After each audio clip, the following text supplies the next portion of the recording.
शेतकऱ्याला पाणी पातळी आणि बोरवेल आणि विहीर या संदर्भात मार्गदर्शन करत असताना नेमक्या काय कुठल्या गोष्टी आहेत ज्याच्यावर तुम्ही शेतकऱ्याला मार्गदर्शन करताय?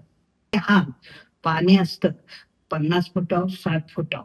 तुम्ही बाकी माणसं म्हणतात की जमीन म्हणजे आता पाऊस पडलाय आता नको बघाय. अरे पण बघा ना, फक्त पावसाचं पाणी फक्त 5 फूट ते 10 फूट जातं. 40, 50, 60 60 पासून पाणी धरायचं खरं ठरलं जातं. हा पाणी पिण्याच्या ह्याच्यात 60-70च्या आसपासचं पाणी खरं ठरलं जातं.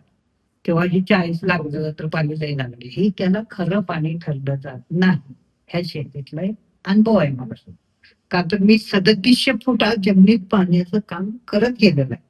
जमीन म्हणजे जमिनीतला 3700 फूट म्हणजे 3600 फूट. तेवढं माझी ती बघायची नाही.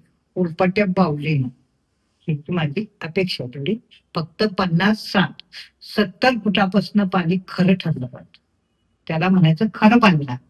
नाहीतर 40 लागू दे 50 लागू दे, ह्याला पाणी खरं ठरलं जातं की ऐन उन्हाळ्यात पाणी धगा देतो म्हणजे पाणी चालत नाही. 70 फुटावरला 80 फुटापासून पाणी हे खरं ठरलं जातं की पाणी टिकाऊ लागतं. म्हणजे जन्मोजन्मी टिकाऊ. म्हणजे ते पाणी जात नाही जात नाही, शक्यतो जात नाही म्हणजे नाहीच जात. 100% जात नाही ते पाणी.